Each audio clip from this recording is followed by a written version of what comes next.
Hello, Sandra Embleton here, channeling the Holy Grail Goddess energy.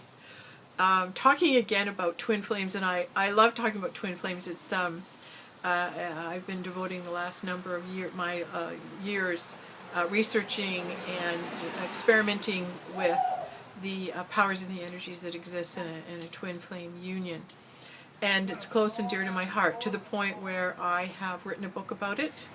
And my book is entitled The Claim, A Twin Flame Reflection. And I co-authored it with a friend of mine. And we put this book together and collaborated on what it was that we discovered in that twin flame reflection for one another. Yes, so it's dear to my heart. So I like to talk about it a lot, and hopefully along the way in my next number of videos, up until my book release, I'm going to be doing my best to coach you as a twin flame couple, what it is that you can expect, a little bit about different aspects of the relationship. So the first one I would like to address is the difference between the world of reality and the world of the spirit. A twin flame encounter or happening is of the spiritual realm. It is not of the physical realm. We speak of the physical realm as an illusion simply because it's ever changing and can alter between individuals' consciousness depending on what thoughts they're thinking, whatever they tell themselves every day in their mind. So my own world exists within my head, my thoughts, my being. Your own world exists within your head, your thoughts, your being. You think and do what you want in your world. And so you have a way of looking at the world and measuring what you deem to be physically happening, which we all label as reality. And we all have our own interpretation of that physical world. The thing I want to talk about is that when you are drawn to your twin flame and you enter into a twin flame relationship, you have to start obeying the laws of the spirit, not the laws of the physical. Because like I was sharing, the physical world is an illusion. It appears that my purpose here is to go to work and become a writer or an author. It appears my work here is I'm to be a lawyer, and this is what I am and this is what I do. That is what appears to be, but that is our world as we create it individually for ourselves. The world of the spirit encompasses everything, and when you are able to tap into the laws of the spirit realm, it's a higher calling, a higher purpose, a higher meaning to what is really going on. And I'll give you, as best I can, I'll give you an example. Yeah, I'm going to use this. I used it last week on somebody who was a twin flame, whose twin flame was a runner. And we were talking about how hard it is to believe in this entire thing of finding your twin flame. He says it's almost like, I think I'm crazy.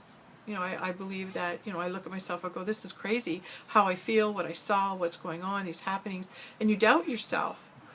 And I guess I just explained it best to him, is that he was afraid of judgment, of other people judging him, and his family and his friends.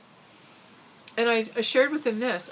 I said to him, imagine a merry-go-round, and you're standing outside an amusement park, and then you look up and you see this beautiful Ferris wheel. And this Ferris wheel is turning, and it's absolutely beautiful, and the lights are on, and it's wonderful. And you want to go and ride on that Ferris wheel.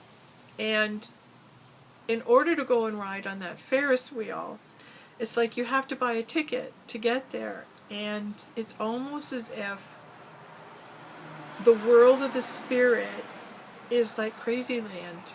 Because when you enter into it, you have those moments, doubts, where you think you're crazy. And I'm letting you know that's part of it. It's part of it to to enter into the world of the spirit. And you will have moments when you are experiencing amazing wonderments, incredible synchronicities. You're going, how can this all be happening to me? But it does happen when you take your ticket and you go through the crazy land gate and you enter into the world of spirituality. And in the world of spirituality, you're looking at that Ferris wheel and you're thinking it's the most beautiful ride in the world.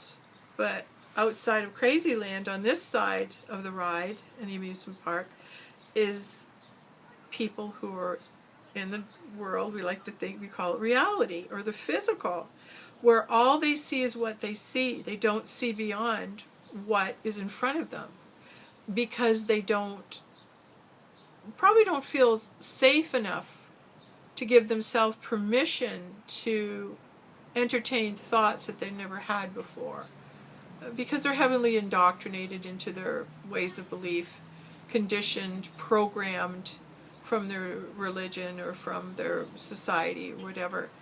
And that's all they can do. And so this lifetime, they're not meant to truly understand the world of the spirit. They're not given the opportunity to have a ticket to even enter into crazy land and to enter into spirituality, land and the meaning and the laws that exist beyond that gate. They're not called to go there this lifetime.